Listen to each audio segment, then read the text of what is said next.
মহিলাদের রাত দখলের আগেই পূর্ব বর্ধমানের নাদুরে এক তরুণীর গলা কাটা মৃতদেহ উদ্ধারের ঘটনায় চাঞ্চল্য। ইতিমধ্যেই আমরা জানি আরজিকর কাণ্ডে উত্তাল রাজ্য থেকে দেশ এবং তার পাশাপাশি বিভিন্ন জেলায় অপরাধ প্রবণতা বাড়ছে। এর পাশাপাশি 14ই আগস্ট রাত্রে যে রাত্রে আরজিকর কাণ্ডে পথে নেমেছিলেন মহিলারা, তারপরে কিন্তু বর্ধমানের নাদুরে এক তরুণীর গলা কাটা মৃতদেহ পাওয়া গেল।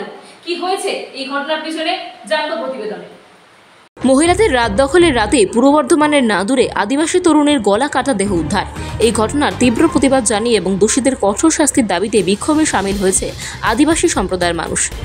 গতকাল অর্থাৎ শনিবার দুপুরবেলায় 81 নম্বর জাতীয় সড়কের জিয়াগাছি এলাকায় পথ অবরোধ করে আদিবাসী সম্প্রদায়ের মানুষজন রাস্তার ধারে বাঁশের ব্যারিকেড লাগিয়ে চলে তুমুল বিক্ষোভ প্রদর্শন। ঘণ্টা দুয়েকের বেশি সময় ধরে চলে বিক্ষোভ। বৃক্ষ বেচেরে আটকে পড়ে বহু যানবাহন। বিক্ষোভকারীদের দাবি, পূর্ব বর্ধমানের নাদুরে আমাদের আদিবাসী নার্সিং ছাত্রীকে নৃশংসভাবে গলা কেটে খুন করা হয়েছে। এই ঘটনায় আমরা তীব্র প্রতিবাদ জানাচ্ছি। যারা এই ঘটনার সঙ্গে জড়িত তাদেরকে অবিলম্বে গ্রেফতার করে কঠোর থেকে কঠোরতম শাস্তি দিতে হবে। একই সঙ্গে পশ্চিমবাংলার কোনো মেয়েরাই এই মুহূর্তে সুরক্ষিত নয়। সর্বপ্রথম তাদের সুরক্ষা, তাদের নিরাপত্তা সুনিশ্চিত করতে হবে। এই দাবিতেই আজকে আমরা পথ অবরোধ করে বিক্ষোভ দেখাচ্ছি। মালদা থেকে শানু ইসলামের রিপোর্ট, ডিএ নিউজ প্লাস। কি কারণে আজকে আপনারা পথ অবরোধ করছেন এবং কি?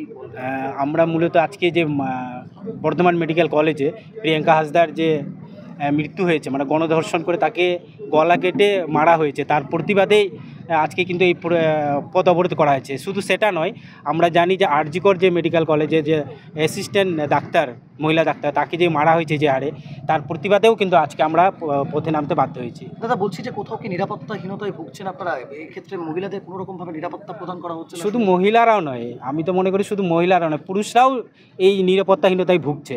যে হারে পশ্চিমবাংলার শাসন ব্যবস্থাটা ভেঙে পড়েছে, তার জন্য কিন্তু মানুষ বিভিন্ন জায়গায়, শুধু আমরা এখানে নয়, আপনি দেখুন সারা পশ্চিমবাংলা নয়, সারা ভারতবর্ষে কিন্তু রাস্তায় নামতে মানুষ বাধ্য হচ্ছে। তার একটাই কারণে, তাদের কোনো কিছু নিরাপত্তা নেই।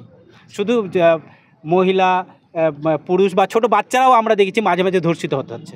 বলছি যে কী চাইছেন আপনারা? আমরা চাইছি যে প্রিয়াঙ্কা হাসদা, যেমন তার পরিবার যে সে তো চলে গেছে, তার যাতে একদম উচিত শিক্ষা পাক, যে যারা ধর্ষণ করেছে দোষীরা, তারই যাতে উচিত শাস্তি পাক। বা এমনকি আমরা এটাও দাবি করছি তার ফাঁসি পর্যন্ত দেওয়া হোক। এই দাবিতে আছে? অবশ্যই অবশ্যই। কতক্ষণ চলছে আপনাদের? আমরা আছি আপাতত, গোটা দিন নয়, তবুও আছি আর কি। ঠিক আছে। আপনার নাম? আমার নাম ঠাকুর স্যার।